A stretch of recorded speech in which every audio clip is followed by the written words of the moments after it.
আসসালামু আলাইকুম রহমতুল্লাহ। প্রিয় দর্শক, কেমন আছেন? আশা করি ভালো আছেন। প্রিয় দর্শক, একসঙ্গে 22 ব্যাংকের বড় ধাক্কা। চলুন কি সেই ধাক্কা জেনে নিই। প্রিয় দর্শক, দেশের ব্যাংকিং খাতে বড় ধরনের পুনর্গঠনের আভাস মিলছে। রাষ্ট্রায়ত্ত ও বেসরকারি মিলিয়ে 22টি ব্যাংকের পরিচালনা বোর্ড ভেঙে নতুনভাবে গঠন করার উদ্যোগ নেওয়া হচ্ছে বলে সংশ্লিষ্ট সূত্রে জানা গেছে। সাম্প্রতিক রাজনৈতিক পরিবর্তনের পর এসব ব্যাংকের বোর্ডকে অন্তর্বর্তীকালীন সরকারের প্রভাবমুক্ত করার লক্ষ্যেই এই পদক্ষেপ নেওয়া হচ্ছে। 2024 সালের 5ই আগস্ট রাজনৈতিক পট পরিবর্তনের পর অন্তর্বর্তীকালীন সরকারের সময় অর্থনীতিবিদ ডক্টর আহসান এইচ মনসুর বাংলাদেশ ব্যাংকের গভর্নর হিসেবে দায়িত্ব নেন। দায়িত্ব নেওয়ার পর তিনি ব্যাংকিং খাতে শৃঙ্খলা ফেরানো ও সুশাসন নিশ্চিত করতে একাধিক পদক্ষেপ গ্রহণ করেন। এর অংশ হিসাবে 6 মাসের মধ্যে কয়েকটি বেসরকারি ব্যাংকের পরিচালনা বোর্ড ভেঙে দেওয়া হয়, পাশাপাশি কিছু ব্যাংকে একীভূত করে উদ্যোগ নেওয়া হয়। এর মধ্যে একাধিক ইসলামী ধারার ব্যাংকগুলো একীভূত করার একটি সম্মিলিত ইসলামী ব্যাংক গঠনের প্রক্রিয়াও শুরু করা হয়েছিল। তবে এসব পদক্ষেপ শুরু থেকেই বিতর্কিত জন্ম দেয়। অভিযোগ ওঠে, নতুন বোর্ডে নিয়োগ পাওয়া কিছু ব্যক্তির বিরুদ্ধে অতীত অনিয়ম ও দুর্নীতির অভিযোগ ছিল।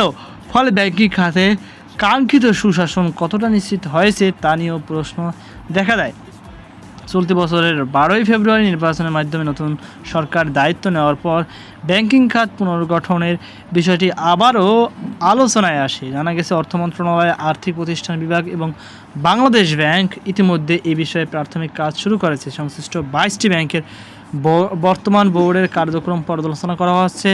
যেখানে প্রয়োজন সেখানে সম্পূর্ণ নতুন করে বোর্ড গঠন করা হবে। বিশেষ করে যেসব ব্যাংক ঝুঁকি ব্যবস্থাপনা, কমপ্লায়েন্স, কর্পোরেট গভর্নেন্স দুর্বল, সেসব ব্যাংকে দক্ষ ও পেশাদার ব্যক্তিদের অন্তর্ভুক্ত করার উপর গুরুত্ব দেওয়া হচ্ছে।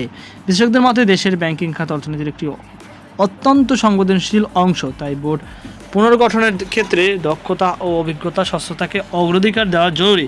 শুধু আনুগত্যের ভিত্তিতে নিয়োগ দেওয়া হলে বিদ্যমান সমস্যাগুলো আরও বাড়তে পারে। বর্তমান দেশে সরকারি ও বেসরকারি মিলিয়ে তফসিলভুক্ত ব্যাংকের খাত সংখ্যা 61টি।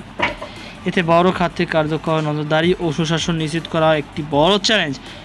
বাংলাদেশ ব্যাংকের মুখপাত্র ও নির্বাহী পরিচালক আরিফ হোসেন খান বলেন, এই বিষয়ে এখনও আনুষ্ঠানিক কোনো ঘোষণা আসেনি, তবে বিভিন্ন পর্যায়ে আলোচনা চলছে।